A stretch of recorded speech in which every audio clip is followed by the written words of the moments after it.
Bonjour Monsieur Gut et merci de nous Bonjour. rejoindre pour cette interview. Donc vous terminez troisième sur le podium du concours de trading. Félicitations déjà, c'est une très belle performance. Merci beaucoup. Et alors, comme tous les participants se demandent, comment vous avez fait? Alors j'ai quelques questions pour vous. Alors, qu'est-ce qui vous a déjà donné envie de vous intéresser au trading? Ce qui m'a donné envie, c'est que je suis rentré dans les cryptos il y a à peu près 2 ans. Et après, bon, il y a eu différentes phases dans les cryptos. Et du coup, je me suis plus orienté après sur les indices. Et du coup, là, ça va faire 1 an à peu près que je regarde tous les graphiques et que je m'y intéresse. D'accord. Et comment est-ce que vous aviez connu IG? Alors, j'ai connu IG parce que je cherchais une plateforme en fait pour les CFD. Et j'ai parcouru différents forums. Et à chaque fois, IG, le nom ressortait. Et j'ai essayé l'application, et notamment avec les comptes de démo, ce qui était pas mal pour essayer justement. Et puis pour tester la plateforme. Donc j'ai été là-dessus et c'est vrai que j'ai trouvé assez intuitive et du coup je suis resté là-dessus. Parfait. Et alors justement, depuis ce compte démo, donc j'imagine que vous avez entendu parler du concours de trading. Qu'est-ce qui vous a donné envie de participer? Bah, le challenge, je connaissais pas les Turbo 24 et du coup ça a été une première. Je me suis dit c'est une découverte. On va tester par contre avec d'autres participants et puis voir ce que ça peut donner. Bah, parfait. Alors par rapport au CFD que vous connaissiez déjà parce que vous vous étiez entraîné, qu'est-ce que vous avez pensé des Turbo 24? C'est différent, c'est différent dans le sens par rapport à l'exécution, les stops, de stop suiveur et tout ça, c'est différent, mais c'est intéressant. Après, il y avait un effet de levier, donc c'était à tester et j'ai trouvé ça pas mal. Parfait. Alors là, on va s'intéresser à la stratégie. On rentre dans le cœur du sujet. Quelle stratégie vous avez mis en place pendant ce concours de trading? Si vous voulez, en fait, je suis les graphiques assez régulièrement et du coup, il y avait des indices, notamment les indices européens, qui étaient sur on va dire une sous-performance par rapport aux US. Et du coup, ça s'est confirmé. Et pour rentrer en position, par rapport au capital, en fait, par rapport même à la gestion du risque, on va dire que j'ai réparti le capital sur 2, 3, 4 positions. Et après, j'ai laissé courir et le marché est parti, on va dire, dans mon sens et avec pas mal de réussite. Et donc, après, j'ai laissé courir mes positions. Et j'ai laissé filer les gains et, sur plusieurs jours. Et c'est ce qui a permis de faire pas mal de perfs. Et après, sur la deuxième semaine, en fait, j'ai coupé ces positions. Donc j'ai directement augmenté le capital et je suis reparti sur des plus grosses positions en fin de semaine pour justement augmenter cette performance. D'accord, donc plutôt on va dire du swing quoi Oui, sur c'est ça. quelques jours et Oui, c'est ça. après plusieurs prises de position un petit peu plus courtes et donc c'était toujours sur de l'indice européen par contre Alors, pendant tout le concours? alors non, j'étais sur l'indice européen, donc sur le FTSE et le DAX. Les indices US, j'ai été sur le SP 500, le Nasdaq. Et en matière première, j'ai été aussi sur le pétrole et le gold. D'accord, oui, donc c'était un petit peu diversifié Oui. et alors cette stratégie, comment vous l'avez mise en place? C'est-à-dire quelle a été votre réflexion? Comment vous en êtes arrivé à vous dire que ce système-là fonctionnait bien par rapport à votre style de trading? Parce que actuellement, il y a pas mal de publications, notamment US par exemple. Cette semaine-là, il y avait pas mal de publications et pas mal de volatilité, pardon. Et du coup, j'ai suivi mon plan habituel. Et puis, si avec des stops assez courts, entre guillemets, je suivais en unité de temps H1, H4, grand max. Et du coup, si ça partait dans mon sens, je reste en position, sinon je sortais. Et bon, j'ai eu pas mal de réussite et c'est parti dans mon sens. Et après, du coup, j'ai laissé filer les positions justement en swing sur plusieurs jours. Et du coup, ça permet d'avoir une performance qui proportionnelle en fait au temps resté. Parfait. Bah, alors, vous avez fait la transition parce que vous avez évoqué les stops. Ouais, Alors justement, oui, je vais vous parler un petit peu gestion du risque. oui. Quelle est votre gestion du risque? Comment est-ce que vous mettez ça en place? Qu'est-ce que vous appliquez comme règle? Alors là, pour le concours, étant donné que c'était sur 10 jours, j'ai pas vraiment, j'ai eu des règles. On va dire que j'ai eu plus une prise de risque qu'autre chose, parce que j'ai pris sur ouais, 3-4 positions dès le début. Donc en fait, tout le capital était investi. Et après, ce qu'il fallait le faire ou pas, je sais pas. Mais en tout cas, étant donné que c'est parti dans mon sens, après, quand j'ai coupé les positions, je me suis retrouvé avec un capital plus gros et je suis reparti sur la même stratégie. Et c'est ce qui a permis de faire une plus grosse performance après. Parfait. Et au niveau de la gestion du stress, alors, Oui. comment ça s'est passé? Bah, du coup, alors c'est un compte de démo, donc c'est bien, ça permet de se tester soi-même déjà. Et si on veut, dès que j'ai pris une prise de position, par exemple, à la fois on est en perte de points, on en gagne un peu, mais voilà, mais une fois que ça part, après, c'est parti dans mon sens. Et si vous voulez, comment dire, mince. Et du coup, si vous voulez, vous pouvez me répéter la question parce que je me suis embrouillé.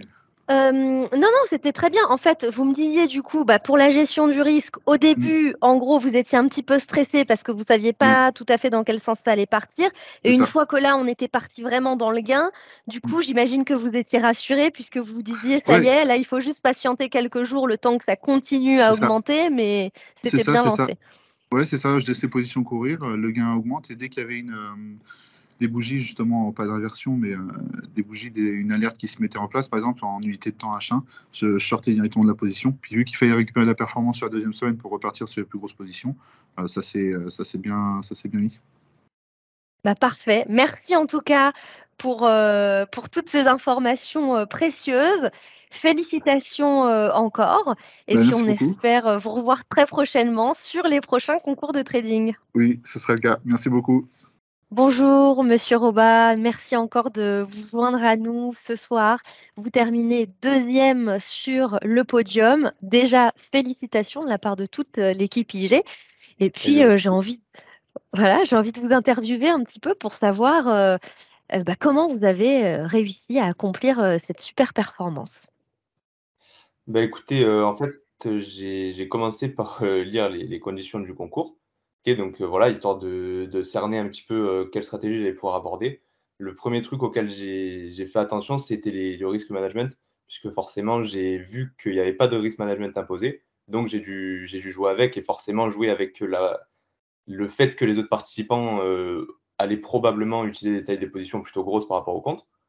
Donc voilà, j'ai pris ça en compte directement et puis en fait, ma stratégie a été quand même relativement simple. C'était, j'avais 2 scénarios. J'ai eu un premier scénario short, c'était sur la fin de la semaine où on avait une espèce d'accumulation et j'ai voulu prendre un petit mouvement short. Mais c'est surtout, ce qui m'a emmené sur la deuxième place, je pense, je suis rentré long, dès lundi. En fait, j'avais un scénario haussier sur toute la semaine par rapport, au CPI américain, au PPI aussi. Et puis voilà, j'ai joué mon scénario, techniquement, j'ai pas eu spécialement à me casser la tête, hein. Je suis rentré sur un repli, le premier de la journée du lundi et puis j'ai surfé la vague un petit peu, on va dire, toute la semaine. D'accord. Donc en fait, vous aviez 2 stratégies en parallèle. Vous étiez long sur le plus long terme et vous faisiez quelques opérations short dans le même temps? Ou c'était à 2 moments séparés? Alors c'était dans un premier temps, c'était ouais, sur la fin, puisque je sais plus quel jour exactement il a démarré le concours, mais ouais, dans un premier temps, j'ai voulu prendre un short, plutôt court terme sur, je l'ai gardé, une journée, je crois, la position. Enfin, je l'avais prise le soir de la veille et puis je l'ai gardé, ouais, jusqu'à midi du lendemain, quoi, quelque chose comme ça.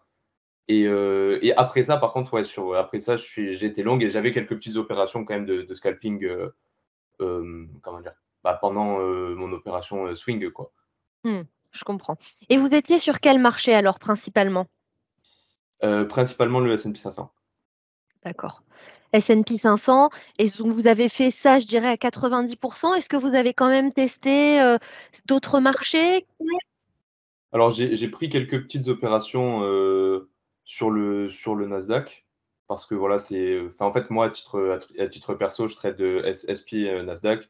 J'étais aussi passé par le forex pendant un moment et les commodités, mais c'est pas ce qui me plaît le plus, donc ça m'arrive de prendre quelques positions dessus, mais voilà, principalement les indices américains, SP et Nasdaq et puis voilà. D'accord. Bah, écoutez, c'est parfait. Vous me faites une très bonne transition parce que vous avez parlé de votre compte réel justement et donc j'allais vous poser la question, vous tradez déjà en réel, en parallèle? Alors, j pas beaucoup en réel, enfin surtout en Profirm, en challenge du coup D'accord.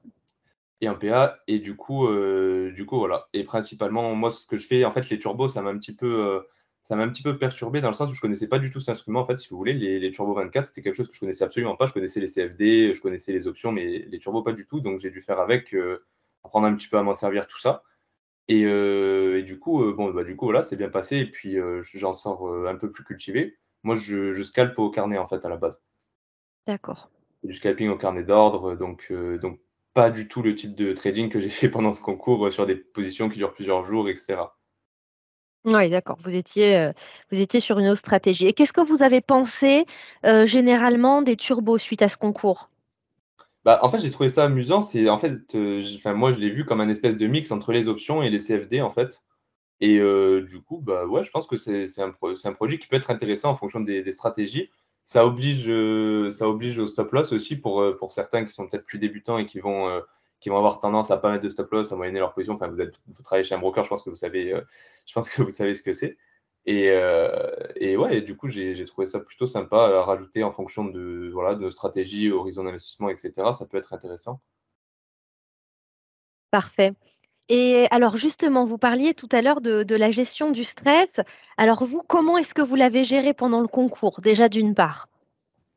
Bah, en fait, j'étais pas spécialement stressé, mais c'était plutôt l'aspect, de savoir où s'arrêter puisqu'on sait pas où en sont les autres, on sait pas les risques qu'ils ont pris et on sait qu'au final, à 18 h, si on nous a passé devant ou pas. Donc ça, c'est vrai que, les premiers jours, ça me perturbait un peu et puis après, je me suis dit qu'il fallait non, qu'il fallait juste que je pense à autre chose, on dit souvent de trader le marché et pas son compte et bah, c'est ce que j'ai essayé de faire, jusqu'à jeudi, enfin jusqu'à la fin du concours en tout cas. Bah, Donc parfait, parfait. Et gestion du stress sur le compte réel, justement. Quelle a été la différence pour vous, puisque vous voyez les deux, entre ce que vous faites, enfin, pas sur compte réel, mais du coup en propre firme, et ce que vous avez fait sur le compte réel? Est-ce que pour vous c'était différent? Qu'est-ce qui change entre les deux? bah, disons que, en fait, c'est question de comment dire? Il y a 2 choses. Il y a la confiance, du coup, qu'on accorde à ce qu'on fait, à ce qu'on voit, à ce qu'on trade finalement et donc moi, c'est ça qui a surtout changé la donne, c'est le fait de prendre confiance en sa stratégie et d'avoir fait la même chose des dizaines, des centaines, voire des milliers de fois et au bout d'un moment, bah, forcément, le stress s'en va parce que il fait plus partie de l'équation dans le sens où ça passe, tant mieux, ça passe pas, c'est statistique Mmh. et puis voilà, ainsi de suite, quoi. Oui, c'est Donc au par final, rapport à l'habitude, en fait. Il voilà, y avait c'est une ça. telle habitude que finalement le stress n'était plus présent, quoi, en quelque sorte. Et enfin voilà, le stress n'est plus présent pour le compte en lui-même, mais c'est vrai qu'il y a toujours cette petite, fibre de la compétition où, bah, on a envie d'être le premier et tout. Forcément, ça nous traverse l'esprit, mais voilà, on est obligé de faire sans puisqu'on sait très bien que c'est ce qui nous pousse après à cramer des comptes et puis à faire des moins bonnes performances au final. D'accord. Merci pour tous ces éléments. Si on parle gestion du risque maintenant, qu'est-ce que Ouais. vous avez fait pendant le concours? Alors C'était plutôt, de ce que j'ai compris au début de l'interview, vraiment, des très grosses positions et finalement presque pas de gestion du risque en quelque sorte. bah, en fait, j'ai joué agressif puisque je savais que les autres participants allaient le faire, donc j'aurais très bien pu, me dire: «Voilà, je mets, 1 2 du compte par position», mais c'est impossible d'avoir enfin, vous avez vu le PNL du podium, c'est complètement impossible avec une gestion de risque de compte réel, on va dire, d'atteindre ces PNL-là. Donc voilà, je me suis adapté et j'ai joué avec mes cartes en partant du principe que voilà, de toute manière, c'est un concours, les participants, ils ont tous la gagne, ils ont tous envie d'être premiers. Ils vont envoyer des grosses positions et puis on l'a vu, hein, les premiers jours, il y en a beaucoup qui sont sortis finalement, très rapidement Mmh, mmh, mmh, mmh. avec un compte qui crame. Voilà, après il y a toujours cette petite part de chance, dans chaque opération. C'est quand voilà, toujours pareil, ce qu'on disait tout à l'heure, c'est quand on les multiplie par des fois où, le facteur chance, bah, se lisse et au final, on n'est presque plus là, quoi. Et comment vous procédez justement quand vous faites, vos challenges? Là, j'imagine que par contre au niveau de la gestion du risque, c'est très différent. Ah Comment bah, est-ce ça que vous envisagez les choses du coup dans ce cas-là? a rien à voir, bah, dans ce cas-là, c'est gestion du risque. Enfin, c'est bête à dire, hein, mais c'est perdre très peu, pardon, et gagner beaucoup à chaque fois, sur chaque journée. Réussir aussi à s'arrêter, rapidement puisque vu que je fais du scalping, les pertes vont très vite, hein, puisqu'on traite avec des positions sur les marchés futurs qui sont quand même relativement grosses par rapport aux règles, de drawdown et tout qui sont imposées par les propres firmes. Donc forcément, voilà, ça a rien à voir, quoi. C'est très strict, c'est, des stops très courts et puis voilà, on doit prendre, souvent plusieurs positions en peu de temps jusqu'à, bah, voilà, jusqu'à ce qu'on arrive à, des statistiques qui soient représentatives, de nos stratégies. Eh beh, écoutez, merci pour tous ces éléments. Est-ce que vous souhaitez, rajouter des précisions, des petits trucs et astuces qui vous ont aidés pendant le concours?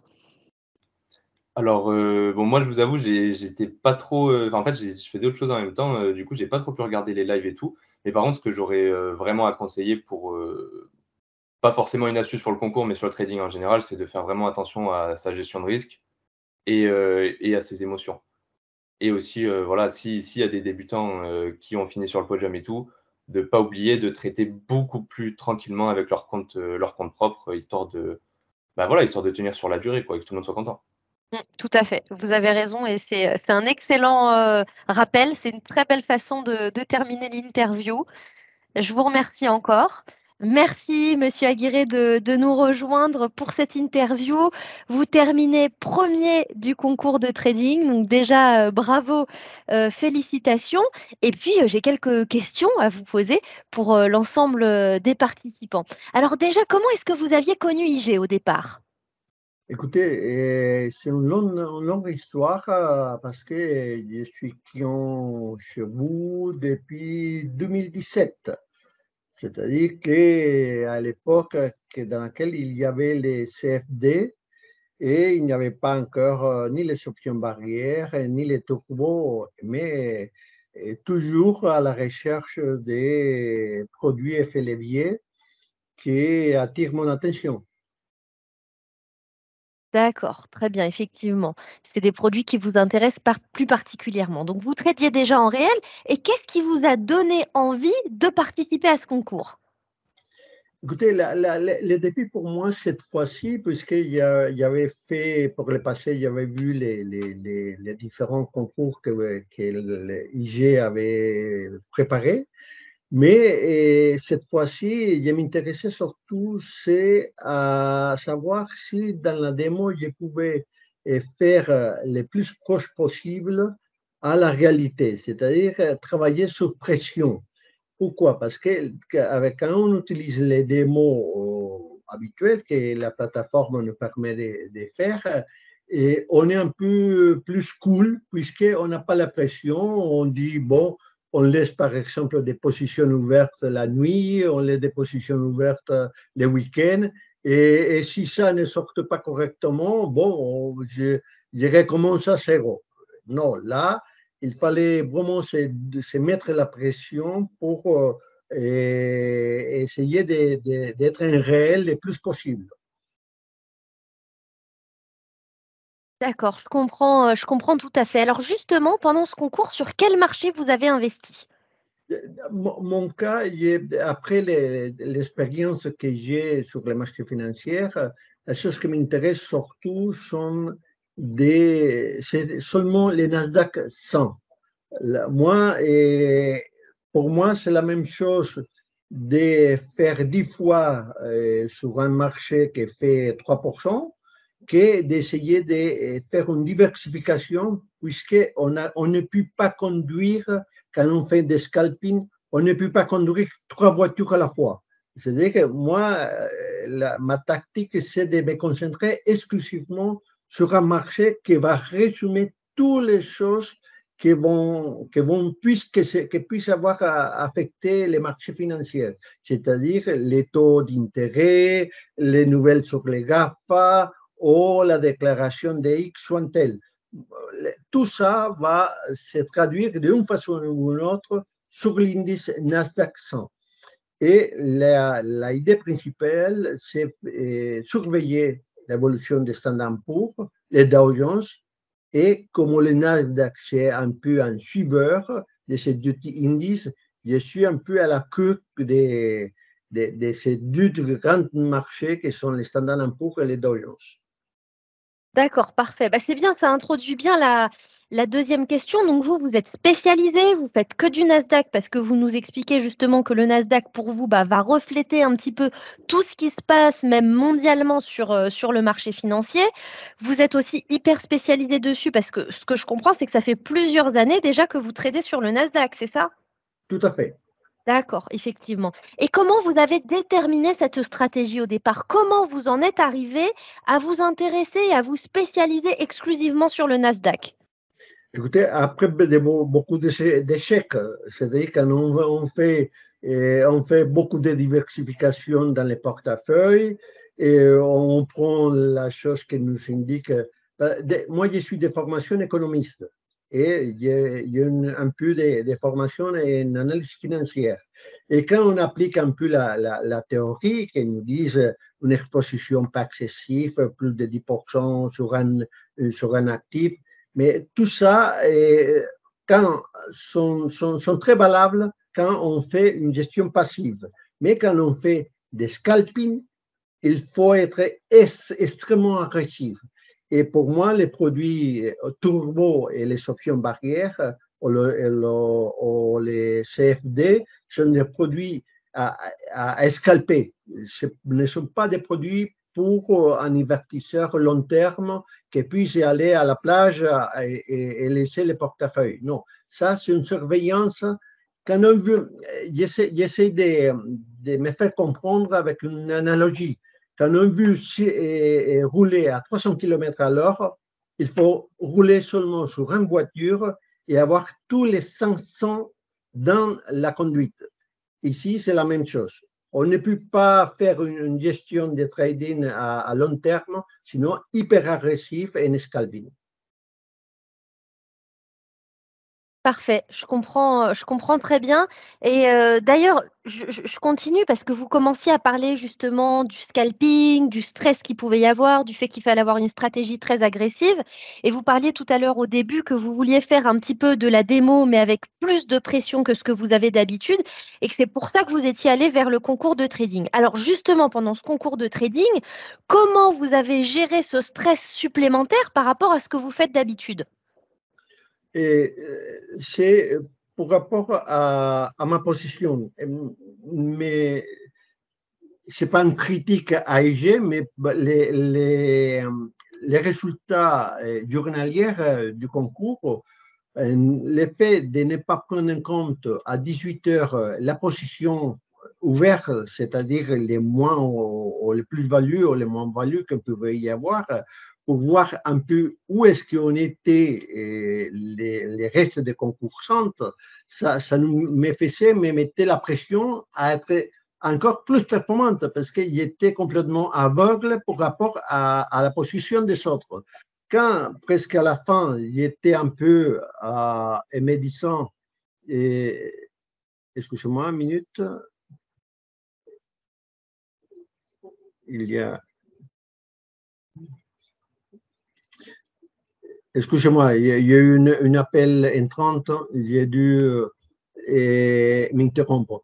Et je vous disais que l'effet d'être aveugle par rapport aux autres concursantes, ça m'a donné la pression d'y aller plus loin possible. Et plus loin, c'est la volatilité qu'elle me l'a donné. De telle façon que si le marché bougeait, et par exemple, lundi de la deuxième semaine dans laquelle les États-Unis étaient fermés, était très ennuyeuse parce qu'on savait où est-ce qu'on était, ni les concurrentes, ni les marchés. C'est-à-dire que ça a été un peu hasardeuse cette journée-là. D'accord, je comprends tout à fait.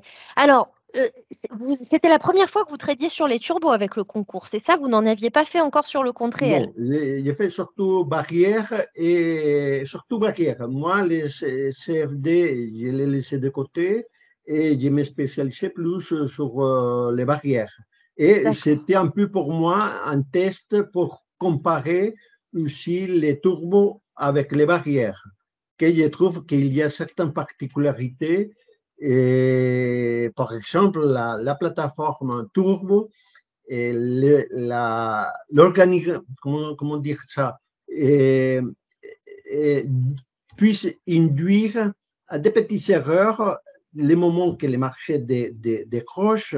Si on avait acheté à l'avant ou vendu à l'avant, on va revenir sur cette position short ou longue et quand on a voulu faire la chose contraire, c'est-à-dire que ce n'est pas mis en première ligne quel est le son de la position qu'on prend, sinon qu'on reprend la position de la dernière position qu'on a ouverte. Et c'est dans les commentaires que je voulais... Ce que vous voulez dire par rapport au CFD, que juste on achète ou on vend, là en fait il faut acheter un produit pour aller long et acheter un autre produit pour aller short. C'était ça qui vous perturbait par rapport à ce que vous faisiez d'habitude. Effectivement. D'accord. De toute façon, j'ai l'intention, avec un peu plus de temps, de faire un petit commentaire parce que vous vous demandez quelles sont les améliorations qu'on puisse faire. J'ai l'intention de vous écrire plus en détail mes suggestions. D'accord, je comprends. Et au niveau de votre gestion du risque, du coup, quelle gestion du risque vous avez appliquée pendant le concours? La gestion, pour moi, il y a 3 étapes, si vous voulez. C'est d'abord savoir où va la tendance. Et pour ça, j'utilise un peu la corrélation entre les marchés taux, savoir où est-ce qu'on est les taux américains 10 ans, parce que tous les restes, il n'y a pas aucune importance, et l'évolution de l'anticipation des voitures que vont faire les futurs Dow Jones et Standard & Poor's. À partir de là, je détermine où est-ce que va la tendance. C'est haussière ou baissière, c'est short ou long. Après, j'essaie de voir les graphiques en tendance de 15, 5 et 10 secondes. Pardon, 15 minutes, 5 minutes et 10 secondes. Et après, j'utilise comme moyenne technique, c'est le moyenne exponentiel et surtout les super trades qui me donnent quand la signal, le momentum pour ouvrir la position. Et à partir de là, c'est une gestion des risques avec des positions que j'ajoute d'une façon pyramidale. Je m'explique, si j'achète 10 000 turbos au premier coup, les suivantes vont être 5. Et comme ça, mais je m'assure que la première position est gagnante. C'est-à-dire qu'à partir de là, toutes les positions suivantes seront protégées pour les gains de la première position. Je n'ouvre pas jamais une position, les totales de la position d'un seul coup. Sinon, ce sont des ouvertures de position d'une façon progressive, jusqu'à 2-3 ouvertures de position. Et après, c'est de prendre les bénéfices très rapidement. Parce que la volatilité, quand les marchés décrochent, quand c'est très volatile, et on peut avoir 20-30 points rapidement. Évidemment, les jours à éviter ou d'être très prudente, c'est les jours de la sortie de l'IPC américain ou de la décision de la Fed, dans laquelle la volatilité peut augmenter à 60, 100 points en 30 secondes, dans laquelle on n'a pas le temps d'intervenir. Et il faut laisser calmer les marchés pour pouvoir se positionner. Je crois que une autre chose, si les personnes ou les nouvelles investisseurs me demandent un conseil, la première chose que je dirais, c'est avoir une bonne connexion Internet. Parce que sans fibre optique, aujourd'hui, on ne peut pas intervenir. Ça va tellement vite qu'on ne voit pas passer les cotations à la vitesse que ça se passe. Tout à fait. Alors, donc, vous rappeliez d'éviter les périodes d'annonce de chiffres où il y a effectivement une volatilité accrue, ça vous faites bien de le rappeler, et vous disiez que vous restiez en position très peu de temps. Alors, à peu près à vue de nez, en moyenne, vous diriez que vous restez à peu près combien de temps en position? Et on va dire de 3 à 10 minutes. De 3 à 10 minutes. C'est-à-dire, je détecte une opportunité, je détecte une probabilité de la tendance et je rentre d'une façon progressive, mais c'est progressif 4 points. Une fois que le marché a décalé de 4 points, j'ai pu mettre immédiatement le stop. Une fois que, parce que c'est le stop qui me permet la plateforme. Et j'aimerais qu'il me permet de faire 2 points. Mais bon, c'est 4 et dans les démos, c'est parfois 8. Bon, on laisse que le marché se décale de 8 points et dans les démos de telle façon qu'on puisse automatiquement mettre le stop et on ouvre la position, la deuxième position qui va être comme on se dit ça en français, apalanqué, c'est-à-dire la moitié de la position initiale, Et comme ça, c'est 3 minutes à 10 minutes au maximum. Et on clôture la position, on prend les bénéfices et on continue à observer qu'est-ce qui se passe. Dans notre terme, pour l'analogie de la conduite, vous dépassez les bouchons et après, on se calme et on voit quels sont les bouchons suivants, si vous voulez. Tout à fait. Bah, écoutez, c'est très clair. Merci beaucoup. Alors, tout à l'heure, vous nous avez dit que pour les débutants, vous recommandiez déjà d'avoir une bonne connexion Internet, la fibre. Est-ce qu'il y a d'autres recommandations ou un petit peu des partages d'expériences que vous pourriez préciser à ceux qui nous rejoignent et qui se lancent dans le trading? Est-ce que vous pensez à d'autres choses? Je pense une chose. Mon expérience après les années que j'ai passées dans les marchés, c'est les opportunités nous les donnent les marchés. Les moyennes, c'est la plateforme, vos plateformes dans ce cas, c'est IG qui c'est pour moi la meilleure. Et tout le reste, ça dépend de vous. Et c'est seulement le contrôle d'émotion que vous pouvez y avoir. Et il y a un dicton qu'on puisse dire en espagnol, c'est las pérdidas, yo administro las pérdidas, las ganancias me las da el mercado.